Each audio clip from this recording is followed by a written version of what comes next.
कैसे हो मेरे भाई बंधु? आई होप आप सब बढ़िया होंगे, अपनी स्टडीज प्रॉपर तरीके से कर रहे होंगे। तो आज हमारा लेक्चर नंबर 5 है sexual reproduction in flowering plant का। इसके अंदर आज हम पिछले लेक्चर को आगे बढ़ाते हुए चलेंगे और पिछले लेक्चर के अंदर हम लोगों ने पॉलन ग्रेन के बारे में डिस्कस कर लिया था, उसी को हम लोग आगे कंटिन्यू करते हुए डिस्कस करते हैं चलते हैं। अब पॉलन ग्रेन के कुछ बेनिफिट्स के बारे में भी यहाँ पर डिस्कस कर लेते हैं कि लिमिटेशन तो देख लिया कि वो एलर्जी कॉज करता है, बट यहाँ पर आज हम देखने वाले हैं पॉलन ग्रेन कैसे रिच होते हैं न्यूट्रिएंट्स में। ठीक है, तो यहाँ पे पहला ही सेंटेंस चालू किया गया है आपका, pollen grains are rich in nutrients. जैसे कि यहाँ पे आप देख सकते हो पॉलन ग्रेन्स के कुछ प्रोडक्ट्स, ये आपके पॉलन टैबलेट्स हैं और ये आपके पॉलन कुछ क्रीम्स हैं और कुछ एनर्जी शेक्स भी हैं। ठीक है, it has become a fashion in recent years to use pollen tablets as a food supplement. तो यहाँ पर कुछ सालों के अंदर पॉलन ग्रेन को कंज्यूम करना एक फैशन बन चुका है, जो कि टैबलेट के फॉर्म में हम एज अ फूड सप्लीमेंट के तौर पे पॉलन ग्रेन को कंज्यूम करते हैं। In western countries a large number of pollen products in the form of tablets and syrups are available in the market। तो कुछ वेस्टर्न कंट्रीज के अंदर आपका पॉलन प्रोडक्ट्स लार्ज नंबर में सेल होता है in the form of tablets and syrup, जो कि मार्केट में अवेलेबल भी होता है। Pollen consumption has been claim to increase the performance of athlete and race horses. तो पॉलन ग्रेन का फ़ायदा क्या क्या है कि वो इंक्रीज कर सकता है परफॉर्मेंस को एथलीट्स के, और जो भी हॉर्स रेसिंग होती है उसके अंदर हॉर्सेस को भी पॉलन ग्रेन्स क्या किया जाता है, कंज्यूम करवाया जाता है ताकि वो अच्छा परफॉर्म कर पाए। आगे चलते हैं। When once they are shed pollen grains have to land on the stigma before they lose viability if they have to bring about fertilization. How long do you think the pollen grain retain viability? अब यहाँ बोला गया है जैसे ही pollen grain क्या हो रहा है, शेड हो रहा है। यहाँ पे मैं पूरा प्रोसेस दिखा देता हूँ। मान लीजिए हमारे पास एंथर आ गया। अब एंथर से ये क्या हुआ, यहाँ से शेडिंग होना चालू हुआ। एंथर क्या हुआ, डेhiscence हुआ, यहाँ से आपका पॉलन ग्रेन निकल के आ गया। ठीक है, ये यहाँ पे आपके पॉलन ग्रेन क्या हो गए, शेड हो गए। अब पॉलन ग्रेन शेड होने के बाद क्या होगा, वो आगे जाकर स्टिग्मा के ऊपर तो लैंड करना ही है उसको। तो ये मैंने बना दिया उस स्टिग्मा। अब ये आगे जाकर क्या करेगा, स्टिग्मा के ऊपर लैंड करना चाहे पॉलन ग्रेन।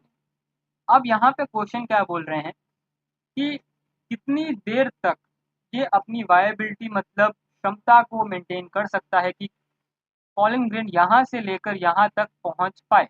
इसको ये डिस्टेंस ट्रेवल करने के लिए कितने दिन जीना पड़ेगा। ठीक है, कितने दिन तक वो रिटेन कर सकता है अपने लाइफ को जब तक वो फर्टिलाइजेशन ना करे। यहाँ पे ये बात बोली गई। The period for which pollen grain remains viable is highly variable and to some extent depends on the prevailing temperature and humidity।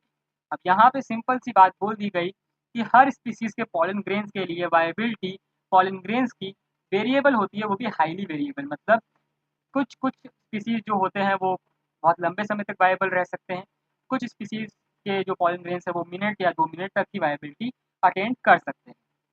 अब वो डिपेंड करता है आपका टेम्परेचर और ह्यूमिडिटी पर। अब इसीलिए जैसे कि मैंने पिछले लेक्चर के अंदर एक क्वेश्चन को एक्सप्लेन किया था कि एक्साइन की लेयर इतनी हार्ड क्यों होती है और क्यों मौजूद होती है पॉलन ग्रेन्स के ऊपर। इसीलिए ताकि वो टेम्परेचर और ह्यूमिडिटी को मेंटेन कर सके, ठीक है, सह सके, ताकि आपका पॉलन ग्रेन ज़्यादा से ज़्यादा वायबल रह सके और स्टिग्मा तक पहुँच सके। ठीक है, तो यहाँ पर ये दो डिपेंडेंसी है पॉलन ग्रेन्स की, जो कि टेम्परेचर और ह्यूमिडिटी पर डिपेंड करता है। आगे चलते हुए हम बात करते हैं इन सम सीरियल्स, ठीक है, such as rice, wheat, pollen grains are lose viability within 30 minutes of their release। अब यहाँ पे बात की गई है 3 सीरियल्स की स्पीसीज की, जैसे कि राइस, व्हीट के जो भी आपके जो पॉलन ग्रेन्स होते हैं वो 30 मिनट तक की वायबिलिटी रिटेन कर पाते हैं, ठीक है, जब वो रिलीज होते हैं। And in some members of Rosaceae, Leguminosae and Solanaceae. ठीक है, ये 3 हमारे स्पीसीज हैं और जिनके पॉलन ग्रेन्स वायबल रह सकते हैं for a month. For a month they can retain their viability, जो कि हमारे पास रॉयशी, लेग्यूमिनोसी एंड सोलेनेसी। ठीक है, ये हमारे पास 3 क्या है, बोल सकते हैं 3 हमारे पास ये स्पीसीज है जिनके जो भी पॉलन ग्रेन्स है वो वायबिलिटी मेंटेन कर सकते हैं for a month. You may have heard storing semen or sperm of many animals, including humans, for artificial insemination. It is possible to store pollen grains of a large number of species for years in liquid nitrogen. अब यहाँ पर बात की जा रही है कि जैसे कि हम सीमेन और स्पर्म को स्टोर कर रखते हैं फॉर इन आर्टिफिशियल इंसेमिनेशन, मतलब कि आईवीएफ टेक्निक के लिए हम लोग जो यूज़ करते हैं, जिसमें हम लोग स्पर्म को प्रिजर्व करके रखते हैं ताकि इन फ्यूचर हम आर्टिफिशियल इंसेमिनेशन कर सकें, जो कि इनफर्टाइल पेरेंट्स के लिए यूज़ किया जाता है टेक्निक। तो इसी प्रकार से हम पॉलन ग्रेन्स को भी क्या कर सकते हैं, स्टोर कर सकते हैं। ठीक है, जो भी ऐसी रेयर स्पीसीज हैं जो कि अभी एक्सटिंक्ट हो रही है, उनके पॉलन ग्रेन्स को हम फॉर मेनी ईयर्स हम लोग स्टोर कर सकते हैं, किसके अंदर, लिक्विड नाइट्रोजन के अंदर। और इस प्रोसेस को हम क्या बोलते हैं, क्रायो प्रिजर्वेशन बोलते हैं। क्या बोलते हैं, क्रायो प्रिजर्वेशन। पूरे प्रोसेस को हम क्या बोलते हैं, क्रायो प्रिजर्वेशन बोलते हैं। इसके अंदर हम पॉलन ग्रेन्स को प्रिजर्व कर रहे हैं इन लिक्विड नाइट्रोजन, जिसका टेम्परेचर होता है -196 डिग्री सेल्सियस।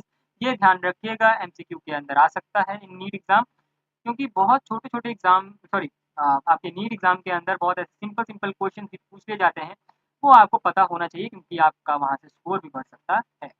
आगे चलते हैं, हम बात करते हैं such stored pollen can be use as pollen banks similar to seed banks in crop breeding programme. तो यहाँ पे क्या बोला गया है कि पॉलन ग्रेन को स्टोर करना पॉलन बैंक्स के अंदर, यही सिमिलर फॉर्मूला हम लोग यूज करते हैं सीड बैंक्स में, जिसके अंदर हम सीड्स को प्रिजर्व करके रखते हैं फॉर ब्रीडिंग प्रोग्राम।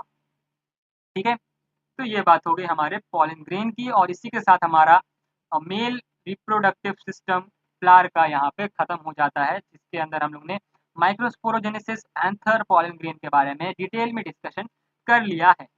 अब हम बढ़ेंगे आगे नेक्स्ट पार्ट की तरफ, जो कि हमारा फीमेल रिप्रोडक्टिव ऑर्गन, जो कि हमारा होता है पिस्टल, जिसके अंदर 3 पार्ट आते हैं।